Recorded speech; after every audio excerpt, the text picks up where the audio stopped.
अडानी जी के साथ गहलोत साहब क्या करने वाले हैं?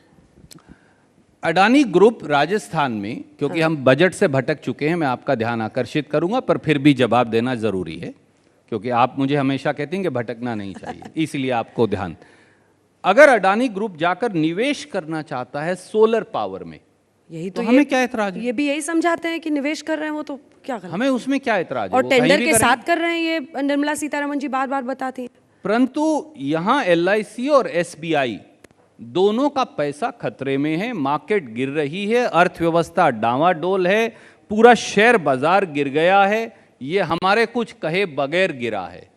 तो क्या रेगुलेटर को, जैसा अंजना ओम कश्यप कहती हैं, जांच करनी चाहिए या नहीं? सवाल इतना है, मुझे लगता है हम दोनों एक तरफ हैं, अब सरकार जवाब देगी। लेकिन हिंडनबर्ग और BBC की क्रेडिबिलिटी पर मुहर कांग्रेस पार्टी क्यों लगाती है? इसके बाद हम फटाफट बजट हमें किसी की क्रेडिबिलिटी पर नहीं, हमने कहा जो हिंडनबर्ग ने आज कहा, हम तो 2 साल से कह रहे हैं कि भैया यहां पर काला पैसा, ब्लैक मनी, टैक्स हेवन से। अच्छा एक बात बताइए, यही तो विरोधाभास है ना सर, आप खुद कह रहे इतना हैं कि बड़ा शेयर एक मैनिपुलेशन वो कर रहे हैं, इतना फिर बड़ा निवेश क्यों कराएंगे गहलोत साहब उनसे? इतना बड़ा एक कमरा है मॉरिशस में, हाँ, उसमें 4 कंपनियां हैं, उसकी वेबसाइट और एम्प्लॉइज का पता नहीं, वहां से 42,000 करोड़ रुपया अडानी जी की कंपनी में आ जाता है। आपके आज तक में क्यों नहीं आया 4,000 करोड़ उसमें से? क्योंकि नहीं आएगा, आप मित्रकाल में शायद शामिल नहीं है आपका चैनल, आप मित्रकाल में शामिल हो जाते तो शायद आपके यहां भी आ जाता।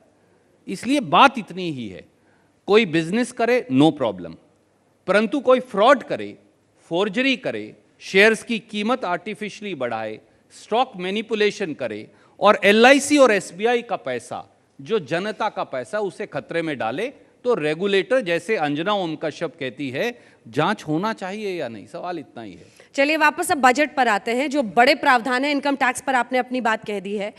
दूसरी तरफ जो मुफ्त अनाज वाली योजना है, उसको सरकार अगले 1 साल तक और कैरी कर रही है, जनवरी से फिर से शुरू करके। आपको लगता है कि ये जो गरीब है और 80 करोड़ जनता है, उनको ये एक बहुत बड़ी सहायता है और उनके लिए बहुत अच्छा है?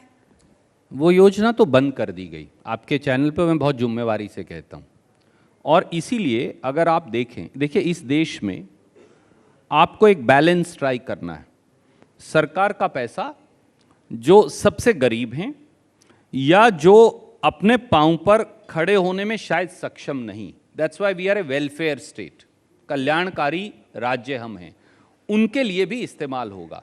पर सरकार ने क्या किया, मैं आपको 2-3 अगर आप अनुमति दें। जो फूड सब्सिडी है वो पिछले साल के मुकाबले में 90,000 करोड़ कम हो गई, 33% कम।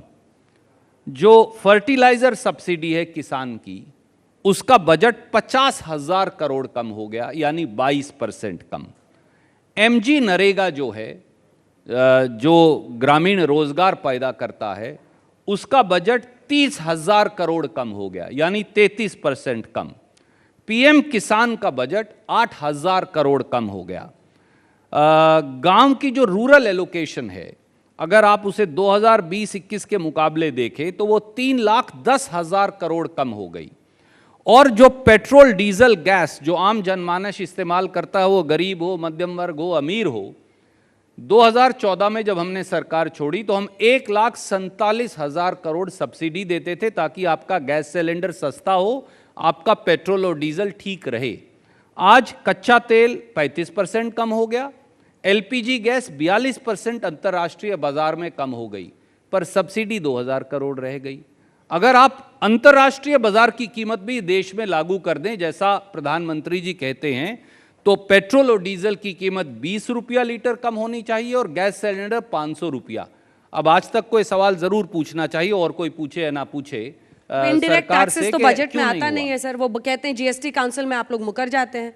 नहीं, देखिए GST council, no GST council, आपको ये मालूम है कि पेट्रोल, डीजल और गैस की कीमतें अंतर्राष्ट्रीय प्राइस से जोड़ दी गई। अच्छा चलिए, आप वित्त मंत्री, आप क्या ऐसा करते? 3 बड़ी चीजें हमें गिना दीजिए जो कि ये सरकार नहीं कर पाई है। कौन सी वो 3 बड़ी चीजें हैं जो होनी चाहिए थे आपकी नजर? महंगाई, बेरोजगारी, आर्थिक असमानता। ये तो 3 बातें कह दी, प्रावधान क्या होंगे? जमीन पर कैसे आएगा? वो कह रहे हैं हमने ज्यादा पैसा लोगों की जेब में छोड़ा है। देखिए, महंगाई कम करने का बड़ा सीधा एक तरीका मैंने बताया। आपने अंतर्राष्ट्रीय बाजार से पेट्रोल डीजल गैस की कीमतें जोड़ रखी हैं। आप उस अंतर्राष्ट्रीय बाजार की गिरी हुई कीमतों का फायदा कंज्यूमर को दें। 20 रुपया लीटर आज ही पेट्रोल डीजल कम, 500 रुपया गैस का सिलेंडर कम। वो तुरंत ये गिनाते कोई हैं। rocket हिमाचल science में नहीं आपने है। वैट बढ़ा दिया, सरकार में आते ही 3% वैट बढ़ा दिया आपने। चलिए, अब हिमाचल का भी आप पूछती हैं तो मैं आपको ये बताना चाहता हूं, 90% टैक्स पेट्रोल डीजल गैस पे केंद्र सरकार का है, 10% प्रांतीय सरकारों का है, और 8 साल में आज तक मैं कहना चाहूंगा 29 लाख करोड़ केवल भारत सरकार ने पेट्रोल डीजल और गैस से टैक्स लगाकर एक्साइज ड्यूटी से अर्जित किया है। काश इसका जवाब भी दें, वो पैसा कहां गया। दूसरा तीसरा तीन बातें आपको बतानी है, जल्दी से। एमएसएमईज में जब तक आप निवेश नहीं करेंगे और प्राइवेट इन्वेस्टमेंट नहीं आएगा, रोजगार नहीं आएगा। 30 लाख पद भारत सरकार में ही खाली पड़े हैं, 1.5 लाख पद रेलवेज में, 2.25 लाख पद फौज में खाली पड़े हैं। आप कच्चे वहां कर्मचारी भर्ती कर रहे हैं। 30 लाख सरकारी पद भरिए, एमएसएमईज और प्राइवेट इन्वेस्टमेंट्स को एनकरेज करिए, इकोनॉमी का पहिया घूमेगा। और तीसरा, ग्रामीण अंचल में 72 करोड़ लोग रहते हैं। जब तक उनकी जेब में पैसा नहीं जाएगा, जब तक गांव की अर्थव्यवस्था गिरती रहेगी, तब तक देश का पहिया आगे नहीं चलेगा। चलिए रणदीप जी, आप मंच पर आए बजट आज तक में और तमाम सवालों के आपने जवाब दिए। बहुत बहुत धन्यवाद आपका हमारे साथ जुड़ने। धन्यवाद।